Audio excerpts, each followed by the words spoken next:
Award winning movie ఇది. అసలు బుచ్చిబాబు గారు ఎరగదీశారు. రామ్ చరణ్ గారు నిజంగా చెప్తున్నా ఇది మీ మొత్తం మూవీ హిస్టరీలోనే ఒక మైల్ స్టోన్గా నిలిచిపోతుంది. నేషనల్ అవార్డు విన్నింగ్ మూవీ అని చెప్తున్నా. నేను చెప్తున్నా, హార్ట్ఫుల్గా చెప్తున్నా. ఏడుస్తూనే ఉన్నాను. నా కళ్ళు, నా మొహం చూస్తే మీకు అర్థం. ఆయన అపీరెన్స్ చూస్తుంటే రంగస్థలంలో దాన్ని మించి ఉంది. రంగస్థలం మించి అసలు రంగస్థలం పీక్స్ మగధీర మగధీర ఇవన్నీ అసలు అన్నింటికి మించి రంగస్థలాన్ని మించిపోయిన మూవీ ఇప్పుడు ఇది. నిజంగా చెప్పిన పీక్స్లో ఉంది. Last 30 minutes and last 1 minute కూడా చాలా మంచి స్పీచ్ ఇచ్చారు. రామ్ చరణ్ గారు ఇంత మంచి యాక్టింగ్ నిజంగా చెప్తున్నా మీకు 2 చేతులు ఇలా అసలు ఈ మూవీ ఇలా అవ్వడం, ఇలా జరగడానికి, ఇలా తీయడానికి కారణం బుచ్చిబాబు గారికి. నిజంగా కర్చీఫ్లు ఇవ్వండి సార్, ప్లీజ్. కర్చీఫ్లు ఇచ్చి పంపించండి, థియేటర్లో కర్చీఫ్లు పంచిపెట్టండి. నేను ఎప్పుడో మాతృదేవ భవ చిన్నప్పుడు మాతృదేవ భవ మూవీ చూసినప్పుడు కర్చీఫ్లు పంచిపెట్టారు. ప్లీజ్ దయచేసి బుచ్చిబాబు గారు కర్చీఫ్లు అరేంజ్ చేయండి. కర్చీఫ్లు తీసుకుని వెళ్ళి రిటర్న్ వచ్చేసి నిజంగా మాకు కర్చీఫ్లు ఇవన్నీ ఎక్స్పెక్ట్ చేయలేదు. నేను ఈ పెద్ద దీంతో కర్చీఫ్తోనే కళ్ళు తుడుచుకున్నాను. అంత ఏడ్చాను. చాలా నిజంగా చెప్తున్నా. నేను ఈ మధ్యకాలంలో అందరూ పాకిస్తాన్ రావాలి, మన ఇండియా ఏంటి అర్థం ఏంటి? అందరూ సపోర్ట్ చేయాలి. యాక్టింగ్ అనేది చాలా బాగుంది, చాలా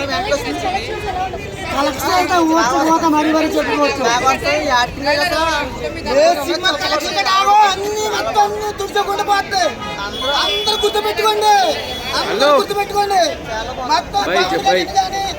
చంద్రబాబు కానీ ట్రోల్ చేసే ప్రతి ఒక్కరికి చెప్తాను, గుర్తుపెట్టుకోండి. ఒక్కొక్క మూమెంట్ బయటకు వచ్చి అలా ఇక్కడ నుంచి చెప్తున్నాను. శరణ్ రోజులు ప్రతి ఒక్క సినిమా చూడండి, చెవులు మూసుకున్న ఆయన పడతాడు, కళ్ళు మూసుకున్న కనపడతాడు. అది అట్లా యాక్టింగ్ అయితే చాలా బాగుంది. అంటే బీజేపీ కొంచెం డల్ అయింది. చెప్తున్నా కదా, బీజేపీ బాగుంటే సినిమా ఎక్కడికి వెళ్ళిపోయింది. బీజేపీ కొంచెం డల్ అయింది. సినిమా అయితే చాలా బాగుంది. యాక్టింగ్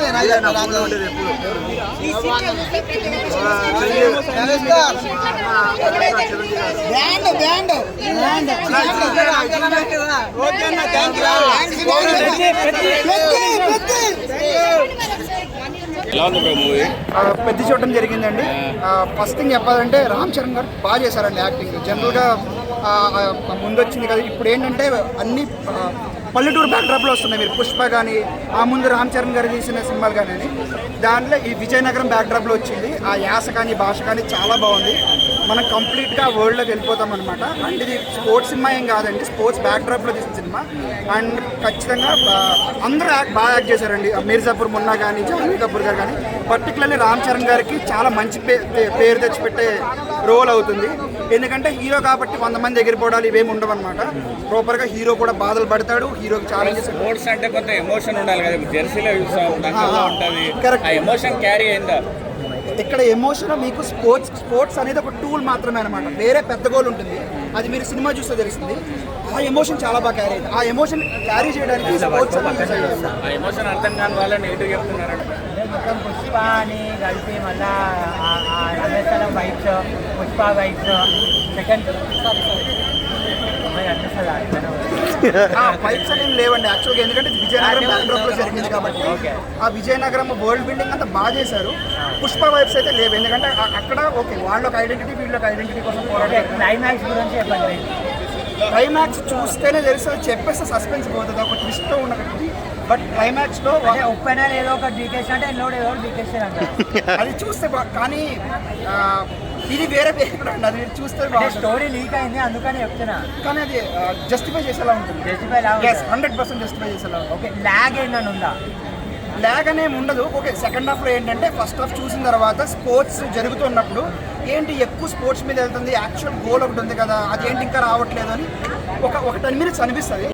జయపతి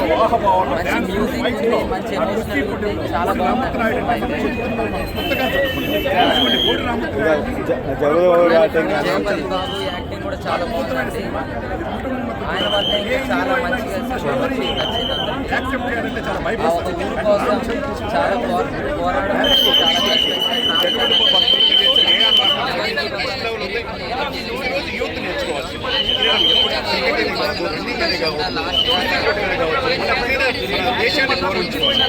మరి ఎప్పటికి రాదు చేయదు కూడా. రామ్ చరణ్ బిగ్గెస్ట్ అనుకుంటే గుర్తుకొస్తాడా మరి ఎవరు లెవెల్ అనుకోవచ్చు. ఇంత గొప్ప సినిమా చేయడం అనేది చాలా థ్యాంక్ యూ సో మచ్. గుర్తుకొస్తారు మరీ కోరుకుంటున్నాను. మరి